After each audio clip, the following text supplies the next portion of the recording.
ठीक है, तो हमने इसके बीच में कल जो हमने बातें की थी वो था रिगार्डिंग फोर्स। फोर्स के बारे में हमने बातें की थी, ठीक है। फोर्स के बीच में भी हमने टाइप्स ऑफ फोर्सेस की बात की थी। टाइप्स ऑफ फोर्सेस के बीच में हमने कांटेक्ट फोर्सेस के बारे में बात की थी। ये कल वाले टॉपिक की बात कर रहा हूं जो हमने कल कर लिया, कांटेक्ट फोर्सेस। और कांटेक्ट फोर्सेस के बीच में हमने टेंशन और नॉर्मल रिएक्शन को बड़े ध्यान से देखा था, स्टडी किया था, इनकी डायरेक्शंस को स्टडी किया था, ये होते क्या है इनके बारे में बातें की थी। तो ये मेरे लिए बिल्कुल पहली बार निकल के आया था +1 क्लास में। इससे पहले जितनी भी जूनियर क्लासेस निकल के आई हैं उनमें कभी हमने ये नहीं किया था। तो टेंशन और नॉर्मल रिएक्शन के बारे में हमने फर्स्ट टाइम पढ़ने की कोशिश की, इतनी डेप्थ में पढ़ा, ठीक है। तो हमने कहा इनकी डायरेक्शंस वगैरह सारा कुछ फाइंड कर लिया था। आज थोड़ा सा आगे बढ़ते हुए जा रहे हैं, ठीक है। अभी न्यूटन्स के लॉज के ऊपर पहुंचे नहीं है, मतलब कि न्यूटन्स के लॉज को करने से पहले एक कुछ जनरल बातों की नॉलेज होनी चाहिए, क्योंकि न्यूमेरिकल्स नहीं हो पाएंगे उसके बगैर। तो अगर अभी टेंशन और नॉर्मल रिएक्शन के बारे में पता चल गया तो हम कहीं ना कहीं थोड़े बहुत न्यूमेरिकल्स की तरफ मूव करना शुरू कर देंगे धीरे धीरे, ठीक है। चलिए, तो मेरे पास यहां पर एक पहला कंसेप्ट निकल के आएगा, फ्री बॉडी डायग्राम। आज का फ्री बॉडी डायग्राम, इसके बाद मेरा न्यूटन का फर्स्ट लॉ निकल गया। फ्री बॉडी डायग्राम, इसके बारे में बात करते हैं, ठीक है। अब याद रखो, फ्री बॉडी डायग्राम को समझने से पहले पूरी +1 क्लास में हमारे पास ना एक अजम्पशन निकल के आती है, ठीक है। ये पूरी +1 क्लास में निकल के आएगा, जितने भी चैप्टर्स निकल के आए इसमें अजम्पशंस क्या निकल के आती हैं कि कोई भी बॉडी जो होती है, कोई भी बॉडी निकल के आए, ठीक है, हम उसे क्या मान के चलते हैं, पॉइंट मास मान के चलते हैं। कोई भी बॉडी निकल के आएगी, +1 की थ्योरी ऐसी निकल के आएगी, +1 की क्लास की थ्योरी ऐसी निकल के आएगी कि जिसमें अगर कोई भी बॉडी निकल के आ रही है उसे हम क्या मान के चलेंगे, पॉइंट मास मान के चलेंगे। बहुत माइन्यूट सा, पिद्दू सा, टिट्टू, ठीक है। चाहे वो अर्थ ही क्यों ना निकल के आए, ग्रेविटेशनल फोर्स करेंगे हम 6 यूनिट, वहां पर तो हम प्लैनेट्स को भी पॉइंट मास मान के ही चलेंगे, ठीक है। फॉर एग्जाम्पल कार है, कार को आप क्या मान के चलोगे, न्यूमेरिकल्स के बीच में पॉइंट मास ऑब्जेक्ट मान के चलोगे, बिंदी से मान के चलोगे, पॉइंट, बिल्कुल बिंदु सा,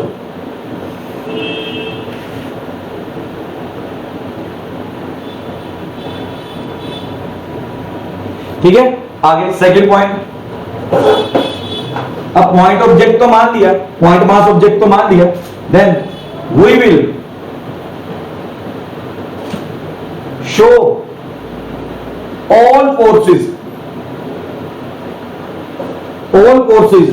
acting on it। अब पता क्या करना है, जितने भी फोर्सेस को हम देख सकते हैं कि उसके ऊपर लग रहा है, फॉर एग्जांपल ग्रेविटेशनल फोर्स लग रहा है तो वो भी मार्क करो। अगर टेंशन लग रही है, कल पढ़ा हमने टेंशन T लग रही है तो वो भी मार्क करो। अगर नॉर्मल रिएक्शन लग रहा है तो वो भी मार्क करो, ठीक है ना। तो पहले उसे पॉइंट मास ऑब्जेक्ट कंसीडर करना, उसके पास जोन सा फोर्स जिस डायरेक्शन में लग रहा है उसे ड्रॉ कर दो उसके ऊपर। फ्री बॉडी डायग्राम की बात कर रहा हूं, फ्री बॉडी डायग्राम्स में हम यही मान के चलते हैं, वैसे ये पूरी +1 में चलेगा, ठीक है, कि ऑब्जेक्ट को, बॉडी को मान के चलो पॉइंट मास, उसके बाद जितने भी फोर्सेस उसके ऊपर लग रहे हैं वो सारे के सारे उसके ऊपर जिस जिस डायरेक्शन में लग रहे हैं वो इमेजिन कर लो, शो कर दो,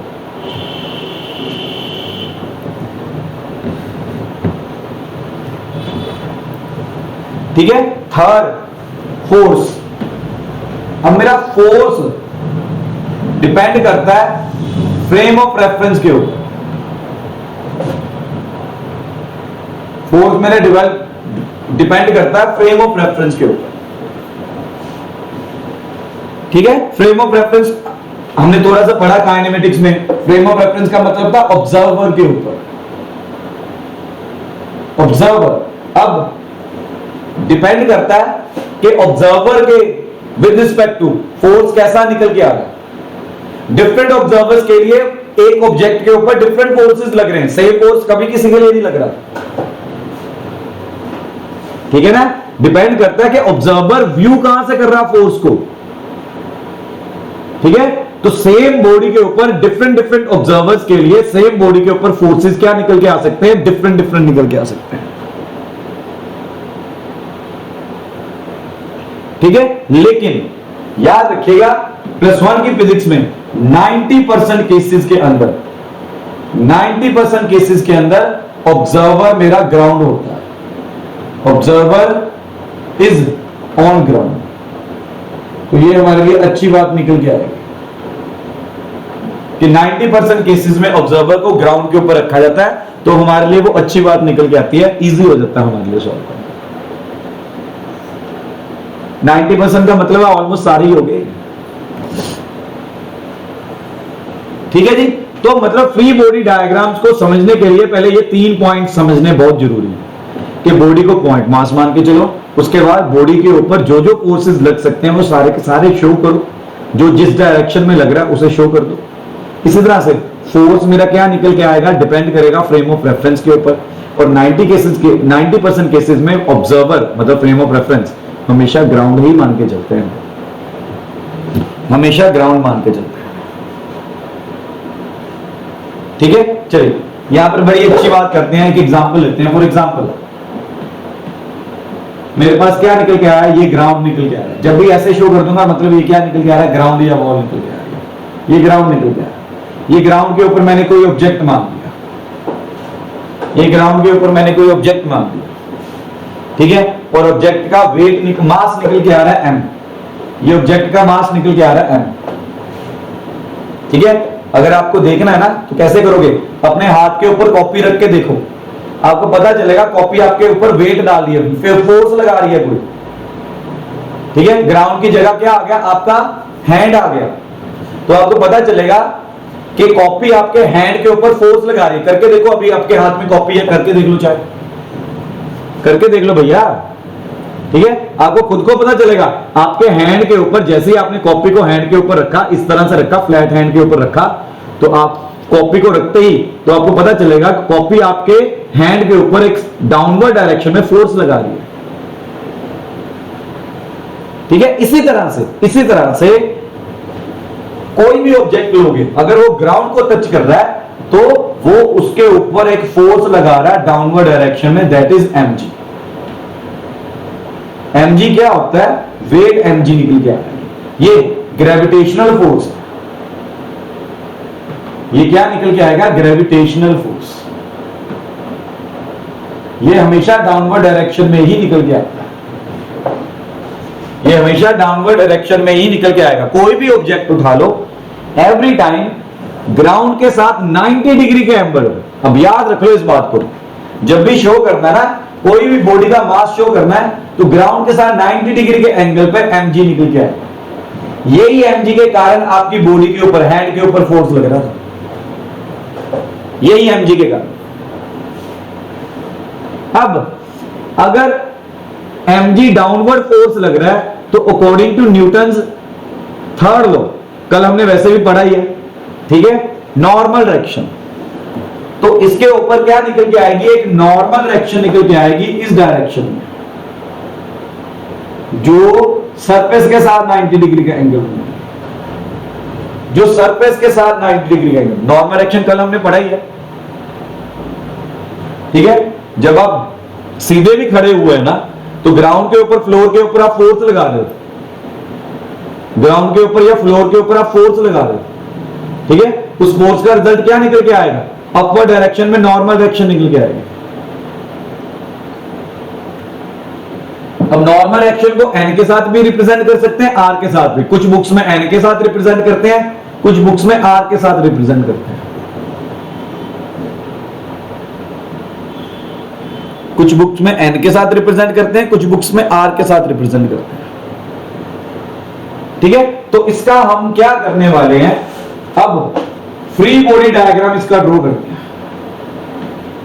इसका फ्री बॉडी डायग्राम ड्रॉ करते हैं।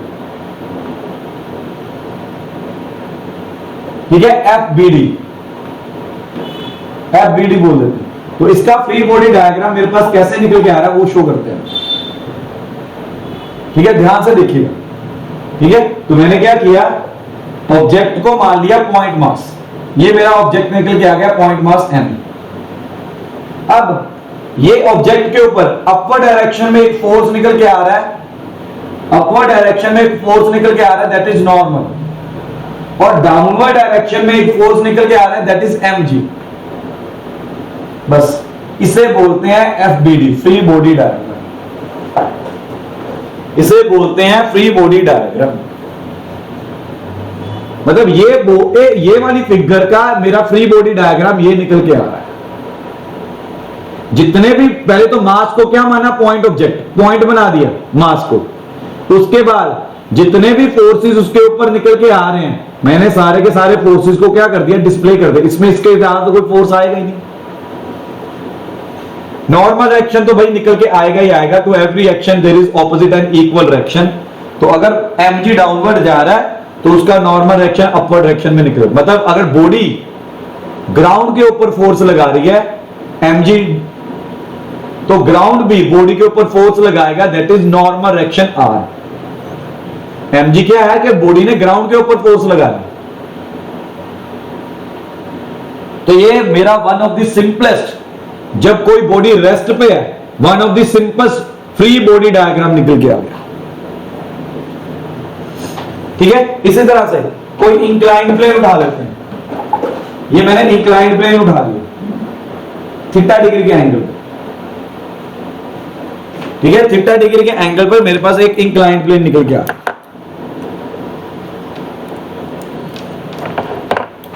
थीटा,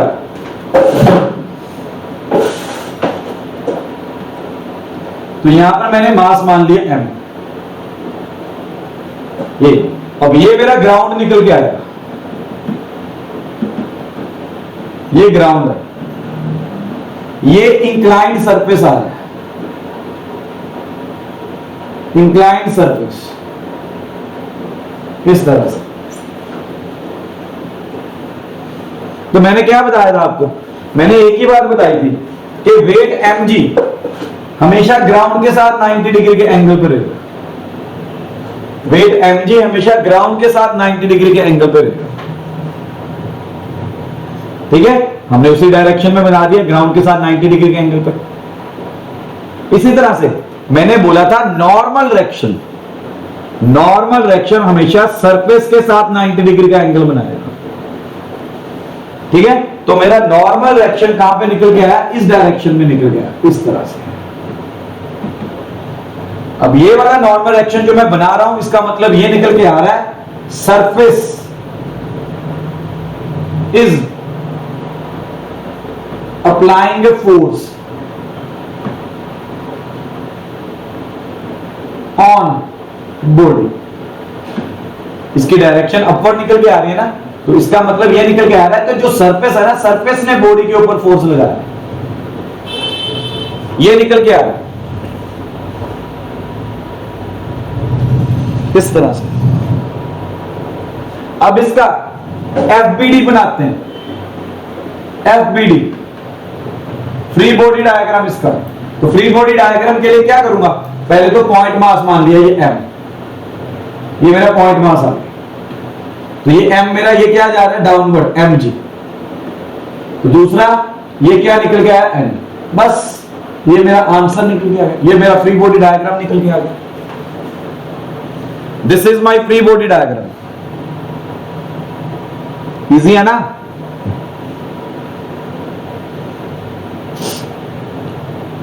हलीम समझ में आ रहा बेटा?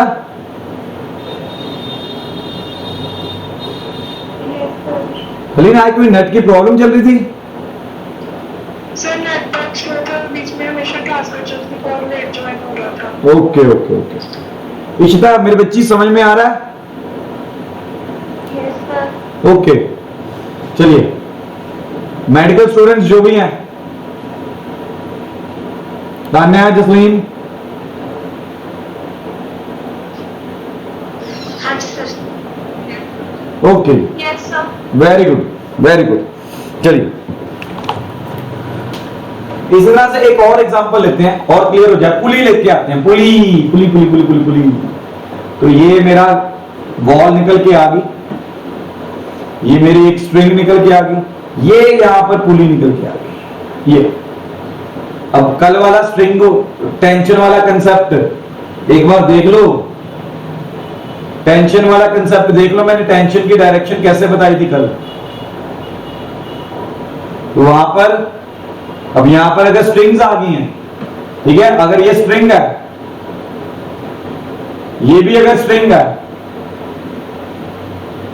ठीक है, तो टेंशन लगेगी इसके बीच में। तो मैंने फ्री बॉडी डायग्राम में क्या बताया था, we have to show all the forces, सारे के सारे फोर्सेस शो करने हैं। और अगर स्ट्रिंग निकल के आ रही है तो स्ट्रिंग्स के अंदर टेंशन निकल के आएगी, वो भी फोर्स है, उसे शो करना मुझे यहां पे, उसे शो करना मुझे यहां पे। तो सबसे पहले तो हमेशा याद रख लो वेट mg डाउनवर्ड, तो इसका मास m1 आ रहा है तो m1g, इसका मास m2 आ रहा है तो m2g। ये तो हमेशा ग्राउंड की तरफ डाउनवर्ड ही जाएंगे, हर बार ऐसे ही लिखना, कोई टेंशन नहीं इसके लिए।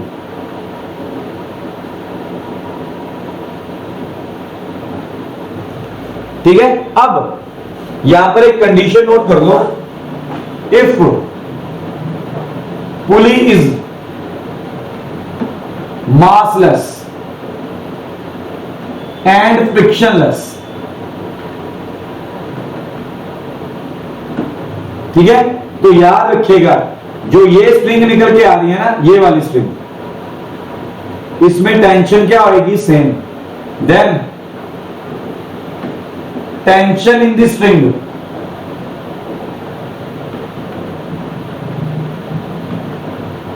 Is same. हाँ अगर पुली मासलेस या फ्रिक्शनलेस नहीं दी तब टेंशन सेम नहीं लेके चलते। हालांकि मेरे पास 90% केसेस में पुली हमेशा मासलेस एंड फ्रिक्शनलेस ही दी होती है।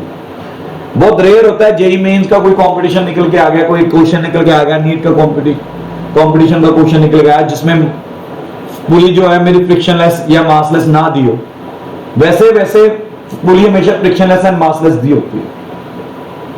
तो आज जो करते हैं, मैंने कल क्या बताया था, tension away from the point of contact होता है, ठीक है, tension away from the point of contact, ठीक है, या ऐसा रख लो छाता खोलना, अम्ब्रेला खोलना, फिर उसके चक्कर में मत तोड़ो।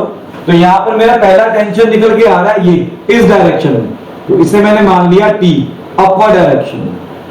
यहां पर भी पॉइंट ऑफ कॉन्टैक्ट है, ये पॉइंट ऑफ कॉन्टैक्ट है, ये पॉइंट ऑफ कॉन्टैक्ट है। पॉइंट ऑफ कॉन्टैक्ट से ऑपोजिट डायरेक्शन में निकल के आता है हमेशा टेंशन, ठीक है। इसी तरह से ये मेरा यहां पर पॉइंट ऑफ कॉन्टैक्ट निकल गया, तो यहां पर मेरा पॉइंट ऑफ कॉन्टैक्ट के अवे ये टेंशन, इधर से भी पॉइंट ऑफ कॉन्टैक्ट से ये टेंशन। जहां जहां पॉइंट ऑफ कॉन्टैक्ट निकल के आएगा, पॉइंट ऑफ कॉन्टैक्ट से अवे अगर सेम स्ट्रिंग है तो टी टी टी टेंशन बना दो बस। अच्छा, ऊपर वाली स्ट्रिंग मेरी अलग है, ऊपर वाली स्ट्रिंग मेरी अलग है, उसने ये सारे नीचे वाले सिस्टम को बैलेंस करके पकड़ के रखा हुआ, ठीक है, कि नीचे वाला जो जितना भी सिस्टम निकल के आ रहा है, देखो मेरी जहां पर फिंगर रोटेट कर रही है, ठीक है, ये सारा सिस्टम नीचे ना गिर जाए, उसे बैलेंस करने के लिए अलग स्ट्रिंग लगाई है, ठीक है। अब ये स्ट्रिंग के लिए भी देखो, ये मेरा पॉइंट ऑफ कॉन्टैक्ट निकल के आ रहा है, तो इसकी टेंशन मैं अलग ले रहा हूं T1। ये मेरा पॉइंट ऑफ कॉन्टैक्ट निकल के आ रहा है, इसकी टेंशन ले रहा हूं T1। अगर सेम स्ट्रिंग है तो टेंशन विल रिमेन सेम, और जहां जहां पॉइंट ऑफ कॉन्टैक्ट नजर आ रहा है वहां वहां ऑपोजिट डायरेक्शन में टेंशन ड्रॉ कर दो। अब यहां पर नॉर्मल डायरेक्शन तो निकल के आएगा नहीं, क्योंकि सरफेस भी नहीं है, सरफेस भी नहीं है, ग्राउंड भी नहीं है। तो जहां पर सरफेस और ग्राउंड निकल के आएगा, नॉर्मल डायरेक्शन तो वहीं पे निकल के आएगा। ये तो कोई हवा में लटका हुआ है, हवा में लटका के रखा हुआ। क्लियर है नूर, मेरी बच्ची, क्लियर है ये बात? हाँ जी रेबा। पुली के ऊपर हमने जी फोर्स क्यों नहीं लगाई? बेटा पुली मैंने पहले बोल दिया ये मासलेस है, लिखा हुआ if the pulley is massless, पहले ही मैंने मार्क कर दिया।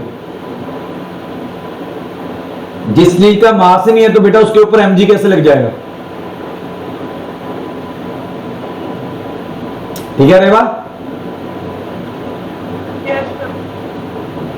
हाँ रेवा बिल्कुल सही पॉइंट वैसे उठाया।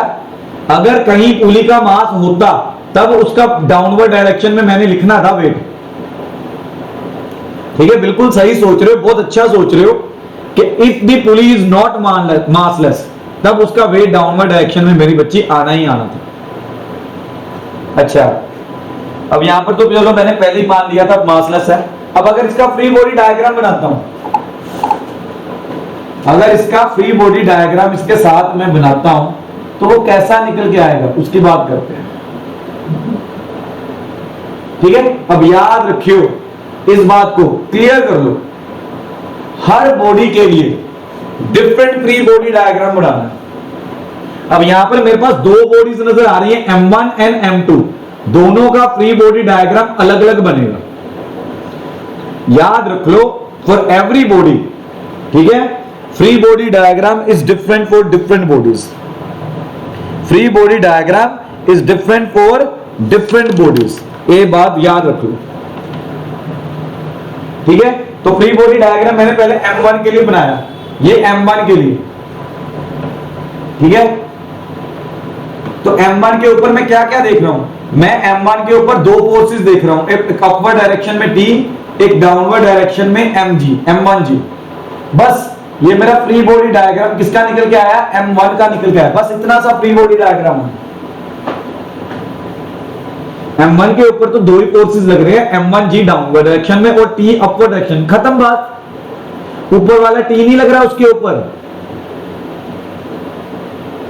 इसी तरह से M2 के लिए, ये M2 को मैंने माना, ये फ्री बॉडी डायग्राम, ये अलग से बनाओगे M2 का, इसमें भी ये इस तरह से निकल के आ गया,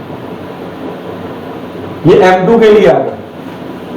तो फिगर के अंदर जितनी भी बॉडीज नजर आ रही हैं सबका फ्री बॉडी डायग्राम अलग अलग बना के सॉल्व करोगे, इजी हो जाता है। ऐसे आपको आगे मैं न्यूमेरिकल्स करवाऊंगा तो आपको पता चलेगा कि ये कितना इजी हो गया ये।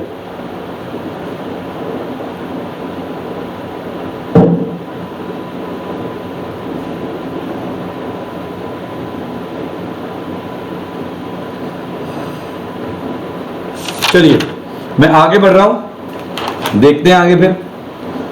अब यहां से मेरा फ्री बॉडी डायग्राम का कंसेप्ट खत्म हुआ, तो यहां से मेरा फर्स्ट लॉ, न्यूटन्स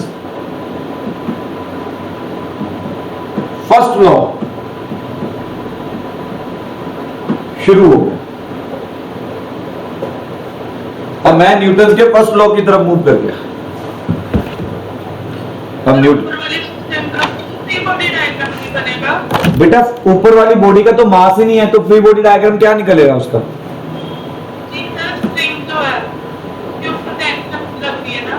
बेटा जो ऊपर वाली कह रहे हो स्विंग के लिए, बेटा वो बॉडी नहीं है पहली बात तो, और वो स्विंग का अगर आप देखो मास नहीं गिवन।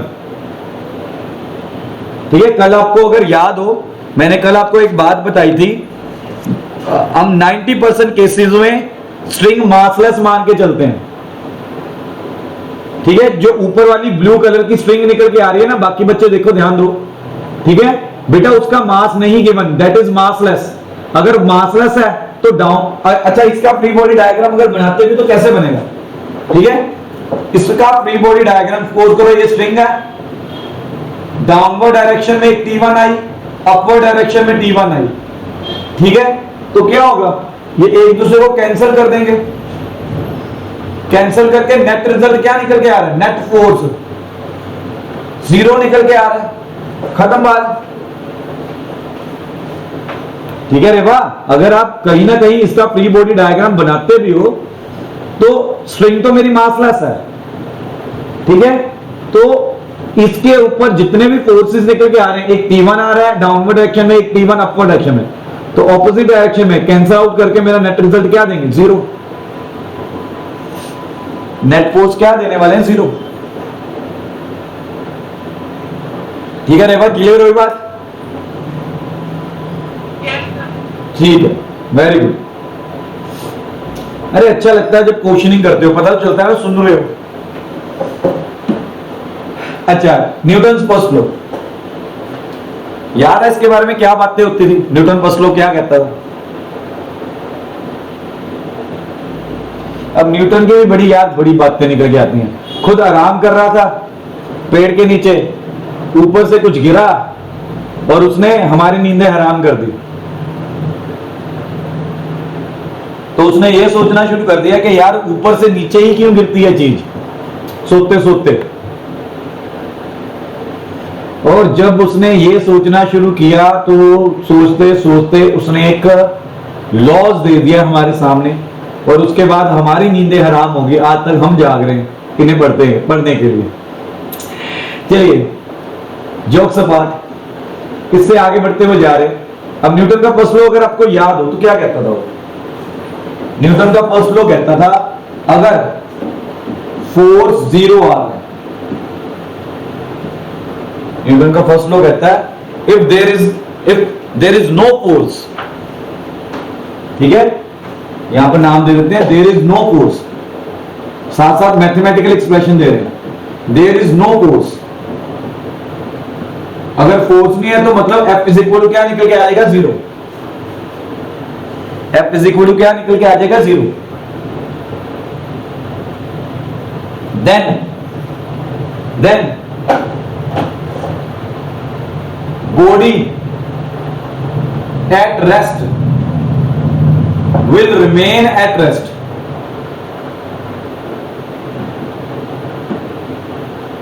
मतलब जो रेस्ट पे है वो रेस्ट पे ही रहने वाला,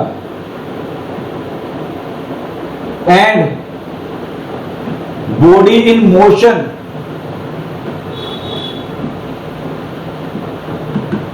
विल रिमेन इन मोशन।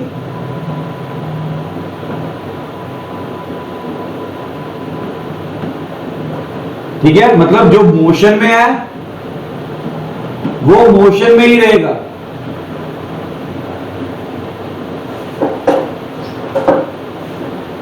ठीक है, ये बातें बोली हैं उसने फर्स्ट लॉ के अंदर। If there is no force the body at rest will remain in rest and body in motion will remain in motion. जो बॉडी मोशन में होती है वो मोशन में ही रहती है।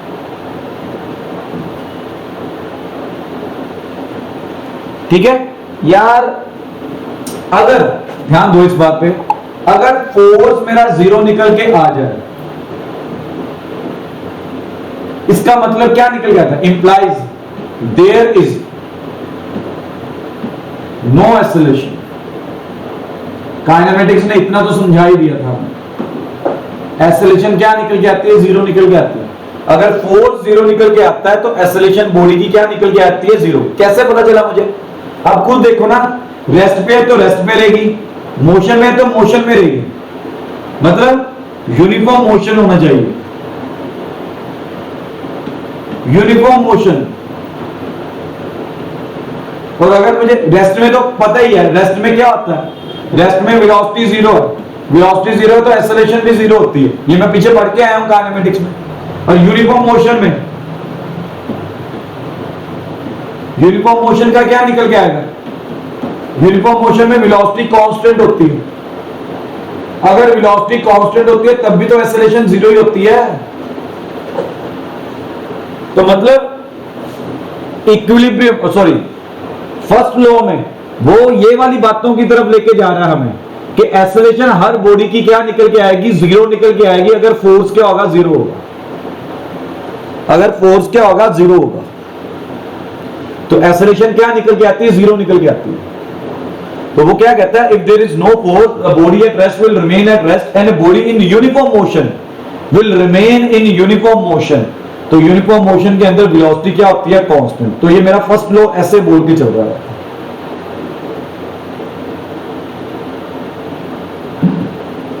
ठीक है, अब यहां पर थोड़ा सा लेवल राइज करते हैं। ये तो सारा 9th क्लास में पढ़ा हुआ है, इससे थोड़ा सा लेवल राइज करते हैं। ठीक है, अगम, यार एक मिनट, हनी से बात नहीं किया सारे दिन। हनी,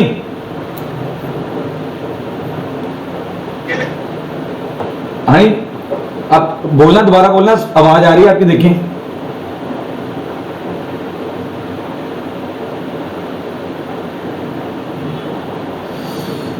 हनी आपकी आवाज नहीं आ रही। अगम से ही बात करते हैं। अगम,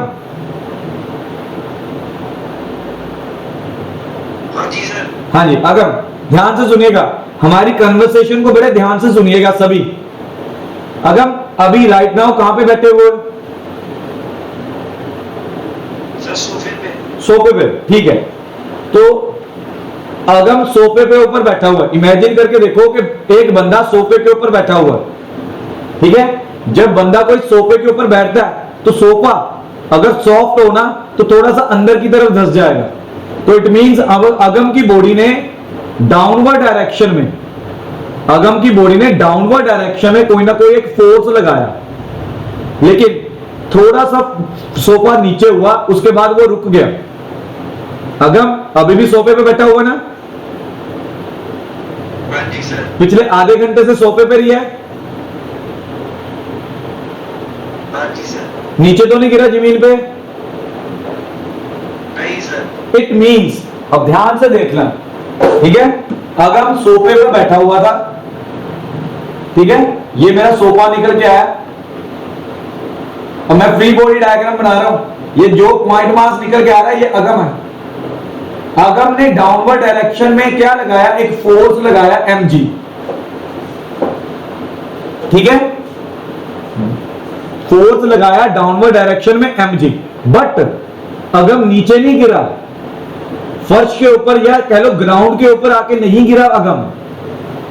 सोफे ने उसे क्या किया? काउंटर बैलेंस किया। काउंटर बैलेंस कैसे किया? उसकी बॉडी के ऊपर एक फोर्स लगा के, that is normal reaction, that is normal reaction लगा।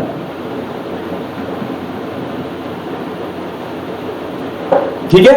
आप सभी भी घर पे कहीं ना कहीं बैठे हुए हो, ठीक है। अगर चेयर पे बैठे हो, चेयर के ऊपर जब आप बैठे हो तब आपकी बॉडी का वेट mg डाउनवर्ड ही जा रहा है, बट चेयर के सरफेस ने क्या किया?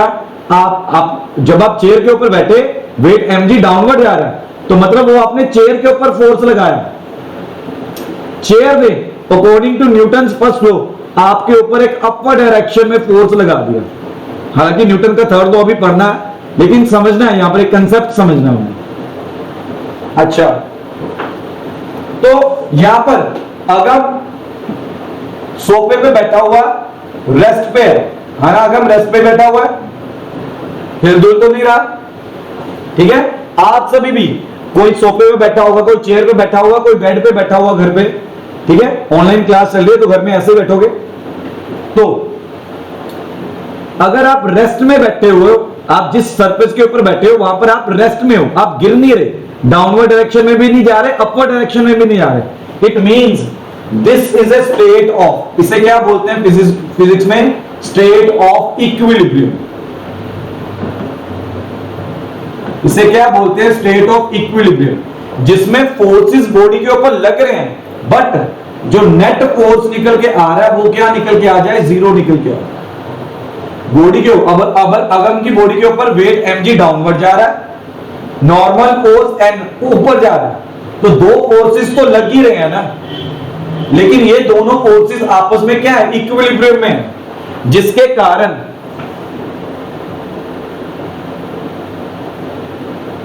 कारण उसकी बॉडी के ऊपर नेट फोर्स क्या निकल के आ रहा है? जीरो निकल के आ रहा है।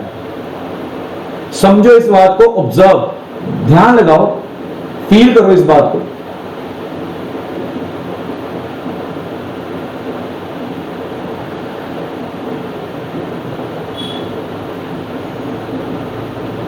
फील करो इस बात को।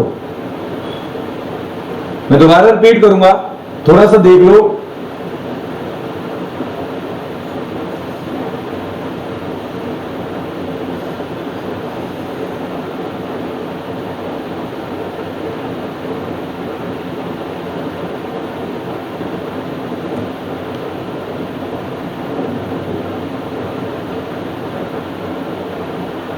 चलो दोबारा एक बार रिपीट कर रहा हूं, ध्यान से सुनना।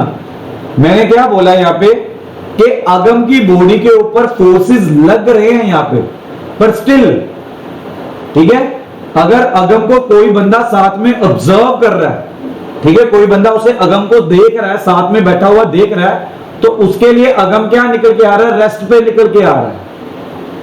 सोफे पर जब बैठा, हमने एनालिसिस किया, एनालिसिस क्या किया कि उसकी बॉडी के ऊपर दो फोर्सेस तो लग ही रहे हैं मिनिमम, लेकिन दो फोर्सेस का नेट रिजल्ट क्या निकल के आ रहा है कि वो अभी भी क्या निकल के आ रहा है? रेस्ट पे निकल के आ रहा है। और अगर अगम अभी भी रेस्ट पे है तो इट मींस वो स्टेट ऑफ इक्विलिब्रियम में है। That is a state of equilibrium. State of equilibrium में क्या होता है? नेट फोर्स बॉडी के ऊपर जीरो निकल के आता है। फोर्सेस लग रहे हैं बट नेट फोर्स क्या? नेट मतलब सारे फोर्सेस को ऐड करके, ठीक है, सारे फोर्सेस को ऐड करके नेट रिजल्ट क्या निकल के आ रहा है? जीरो निकल के आता है।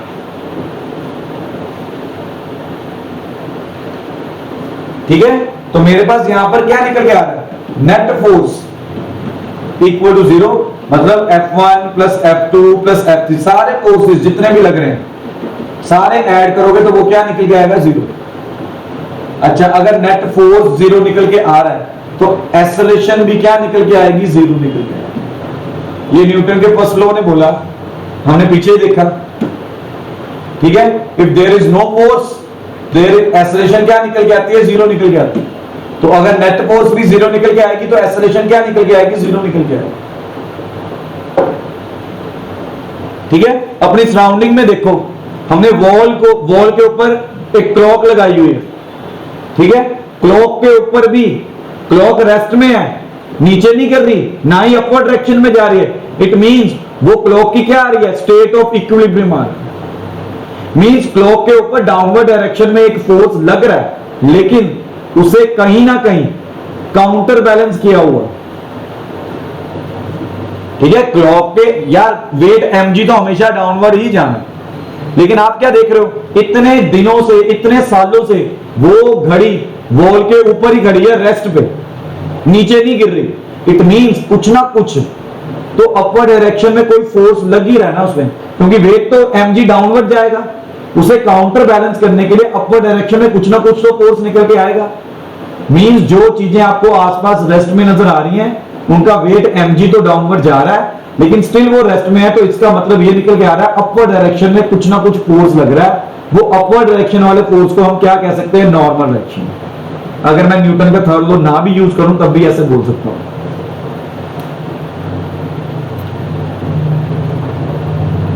न्यूटन का थर्ड लॉ अगर ना भी यूज करूंगा तब भी ये चीज बोल सकता हूं। हालांकि इक्विलिब्रियम आगे चल के हम बहुत डेप्थ में पढ़ेंगे, यहां पर अभी इक्विलिब्रियम के बारे में सिर्फ इतना जानो, बस इतना ही समझो। अब ये बात किस किस को क्लियर होगी है बेटा? जिसे डाउट है पूछो। इशिता क्लियर है बेटा?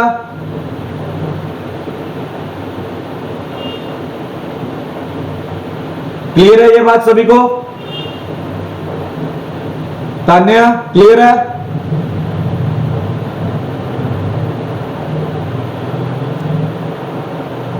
क्या हो गया? ओके, ठीक है, चलो फिर एक न्यूमेरिकल करते हैं, ठीक है। एक ये कंसेप्ट और डेवलप हो जाएगा। अब याद रखिएगा, free body diagram, FBD and Newton का फर्स्ट लॉ, इनके ऊपर मैं क्वेश्चंस दे रहा हूं न्यूमेरिकल्स। तो मेरा न्यूमेरिकल पहला क्या निकल के आ रहा है? कोई ऑब्जेक्ट है, वॉल के ऊपर मैंने स्ट्रिंग्स की हेल्प के साथ, ये 2 kg का ऑब्जेक्ट, ये दूसरी स्ट्रिंग आ रही, ठीक है। अब find tension in both strings, ठीक है। If it is in state of equilibrium,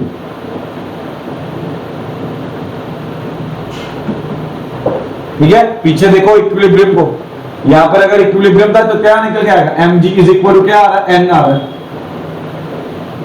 mg is equal to downward force is equal to क्या निकल के आता है, अपवर्ड फोर्स। तो यहां पर भी state of equilibrium, it is also the state of equilibrium. सबसे पहले तो मार्क करो, सबसे पहले तो इसमें मार्क करो कि मेरी टेंशन्स किस किस डायरेक्शंस में निकल के आएंगे।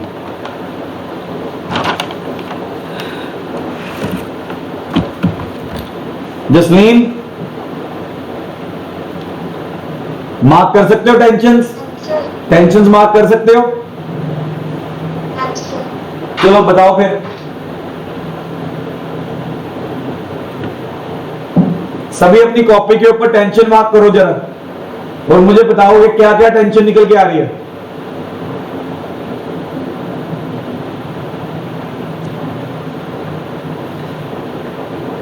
टेंशन में हमने क्या पढ़ा था, पॉइंट ऑफ कांटेक्ट से, ठीक है, क्या पढ़ा था, पॉइंट ऑफ कांटेक्ट से अवे जाएगी, ठीक है। तो इसका पॉइंट ऑफ कांटेक्ट ये निकल के आ रहा है, ये अवे निकल के आ रही है, ये टी,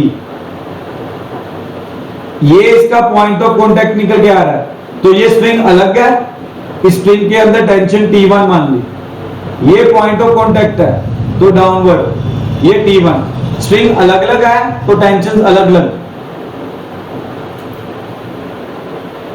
यहां पर भी T, तो इस तरह से मेरी टेंशन्स निकल के आ रही हैं इसके अंदर, पॉइंट ऑफ कांटेक्ट से अवे डायरेक्शन में बना दी, ठीक है। चलो अब इसका FBD बनाएं, ठीक है। पहले 2 kg का बनाते हैं FBD, ये 2 kg का निकल गया।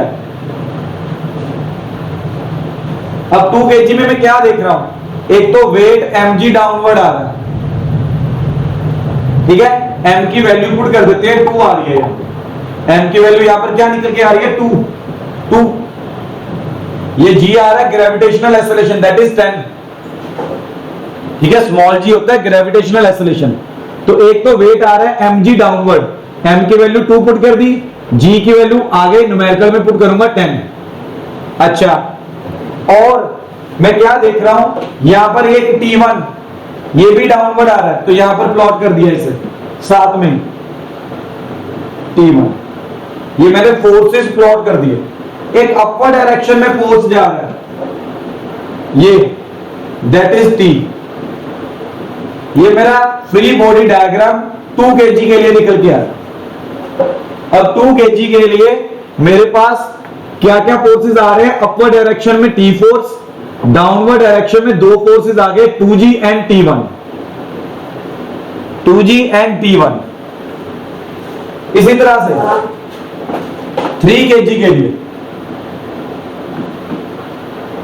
डाउनवर्ड डायरेक्शन में 3G निकल के आया,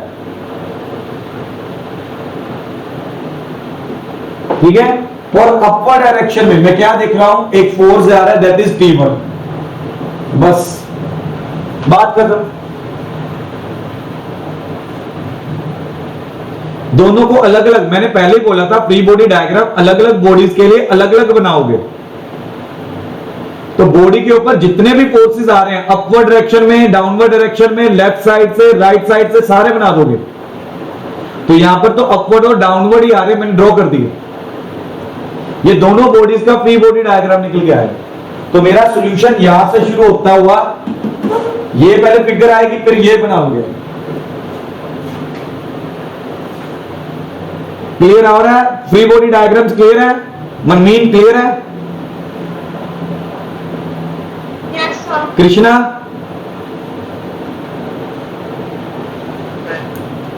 इशिता क्लियर है?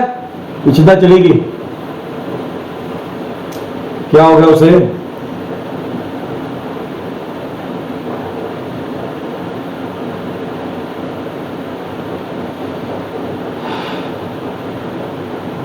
चलिए फिर आगे जा रहा हूं। उसने क्या बोला, state of equilibrium.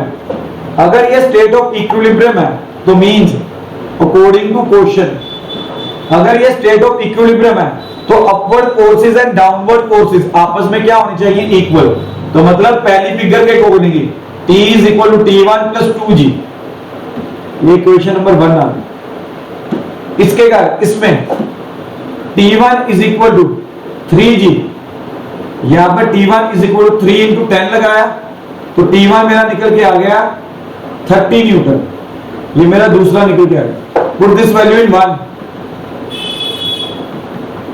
Sir T1 minus 3G नहीं आया था? हाँ जी, T1 माइनस 3G क्यों नहीं आया था? T1 माइनस, अगर तो मुझे मेरी ध्यान सुनो ध्यान से, अगर तो मुझे नेट फोर्स लगाना है तो T1 माइनस 3G लिखूंगा, ठीक है। अब स्टेट ऑफ इक्विलिब्रियम है रेवा, स्टेट ऑफ इक्विलिब्रियम में नेट फोर्स क्या निकल के आता है? 0। नेट फोर्स क्या निकल के आता है? 0। तो ये माइनस ये क्या निकल के आएगा? T1 is equal to 3G। तो मैंने क्या लिखा? ये सी, यही चीज लिखी है मैंने, ये चेक करो जरा, अब क्लियर है? Yes sir. State of equilibrium में नेट फोर्स निकाला, net force upward force positive लिया, डाउनवर्ड फोर्स नेगेटिव लिया, नेट फोर्स क्या निकल के आता है? इक्विलिब्रियम में 0। तो यहां पर मेरी स्टेटमेंट क्या निकल के आई? T1 is equal to 3G। मैंने उसे डायरेक्ट लिख लिया, चाहे आप ऐसे लिख लो चाहे सीधा डायरेक्ट लिख लो T1 is equal to 3G, वो आपकी विश है, ठीक है। ऐसा करो, इसे लिख लो साथ में तो कंफ्यूजन नहीं होगी। नेट फोर्स कैसे निकालते हैं? Upward force minus downward force,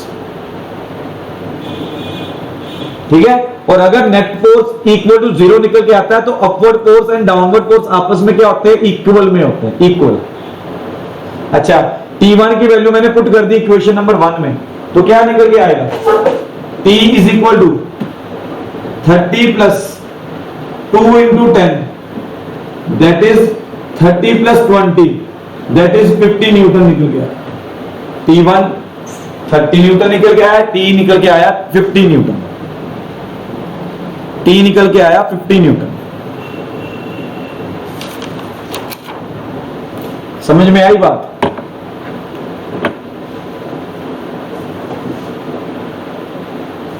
तो ये कंसेप्ट को संभालिए, देखिए, कल इसके ऊपर न्यूमेरिकल्स और ज्यादा लेके आऊंगा, लेकिन अभी के लिए right now free body diagram को समझो, स्टेट ऑफ इक्विलिब्रियम को समझो, और उसके बेसिस के ऊपर जो मैंने ये पहला न्यूमेरिकल किया उसे समझने की कोशिश करो।